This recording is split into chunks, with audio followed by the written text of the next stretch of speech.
a quick follow-up. Is the president okay with this bill adding to the deficit?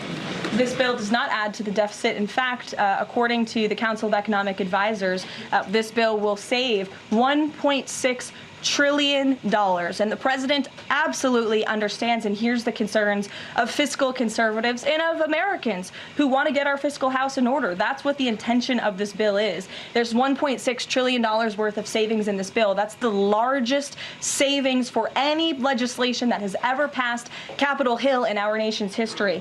The next bill that even comes close was $800 billion. That's less than half of the savings that we see in the One Big Beautiful Bill. And so the goal of this bill is to produce economic growth, to cut taxes, and to get our fiscal house in order. And this is the right step in the right direction towards doing that.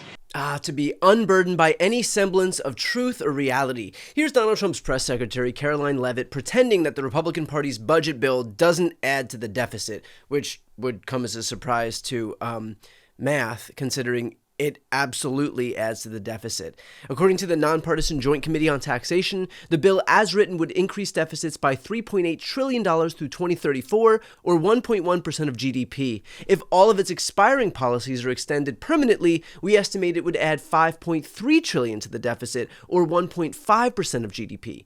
And that's in line with the Congressional Budget Office, the nonpartisan agency whose entire job is to assess the fiscal impact of legislation, which estimates that Trump's tax package will increase the federal deficit by approximately $4.8 trillion over the next decade. In fact, every single credible economic analysis of this bill shows that it will add trillions to the deficit. And yet, that didn't stop Karoline Leavitt from claiming that, far from increasing the deficit, this bill will actually somehow save us money. And not just a little money either, $1.6 trillion. That is so far beyond misleading that we have entered some alternate universe where math and our shared reality simply don't exist anymore. And let's talk about this mysterious Council of Economic Advisors report that she's citing. I have looked everywhere, and there is simply no publicly available CEA analysis that shows Trump's tax bill saving $1.6 trillion.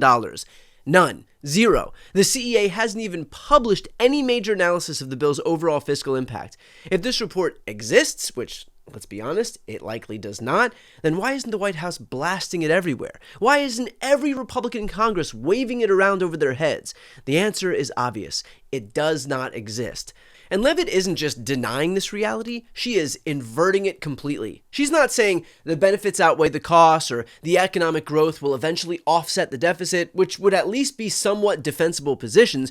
No, she's claiming that there is no deficit impact at all, and instead there are savings. It's like being asked if you're concerned about gaining weight from eating an entire chocolate cake and responding that actually eating the cake will make you lose 20 pounds. And the fact that there are people who believe Donald Trump and his goons when they say stuff like this is exactly how Donald Trump is able to make millions of dollars selling shitty watches and shoes and hats and NFTs to a gullible base.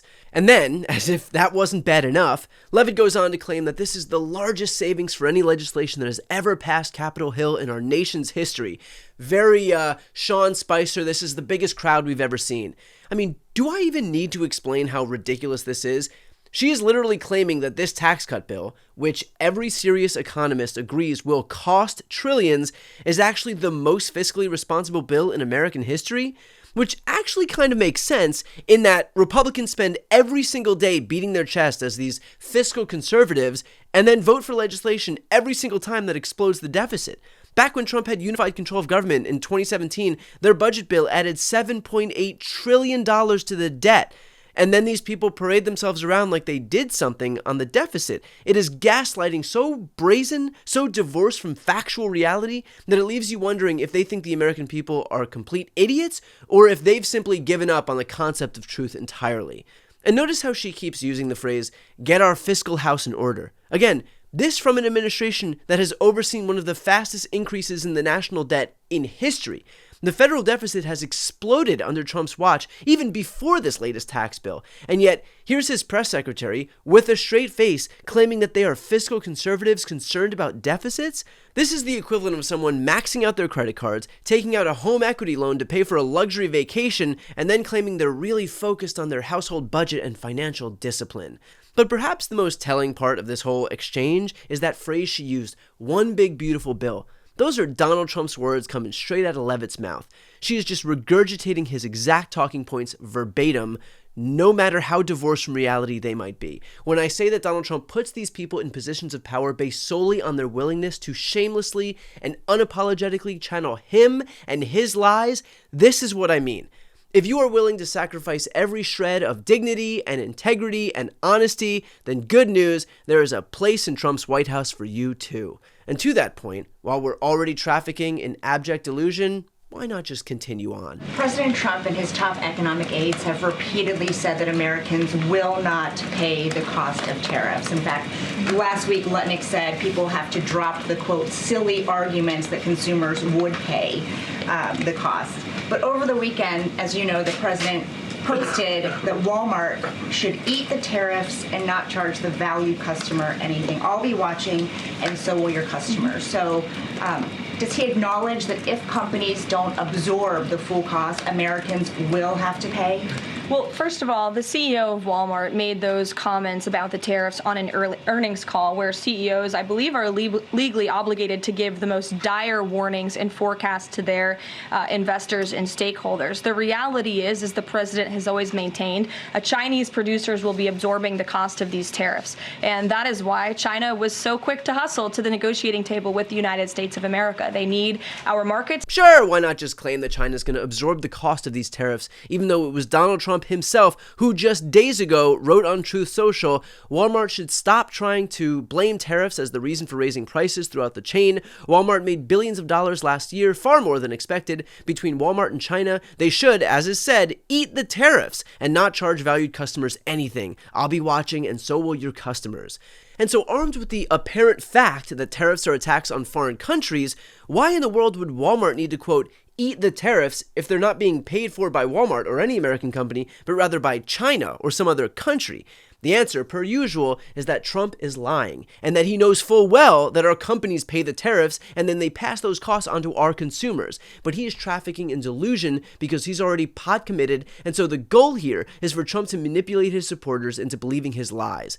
And of course, when he issues the clarion call, his minions like Karoline Leavitt get the message and lie for their boss. The truly dangerous thing here isn't just that Leavitt is lying about the numbers. It is that this administration has created an environment where truth itself has become irrelevant, where you can say literally anything, no matter how demonstrably false, as long as it serves the preferred narrative.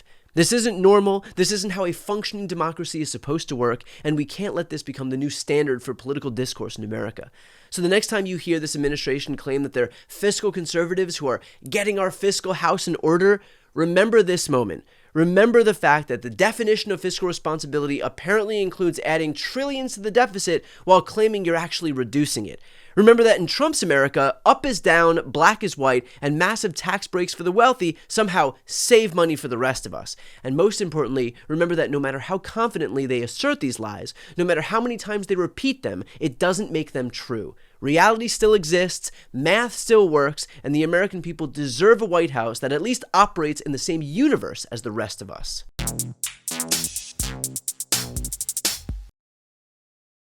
Before you go, if you enjoyed this content and you want to see more and support independent media, please subscribe to this channel. The subscribe button will be right here on the screen.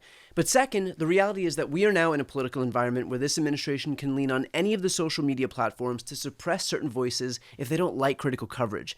That means my longevity here is in the hands of a few tech billionaires who are already making it clear that they are willing to cater to this administration.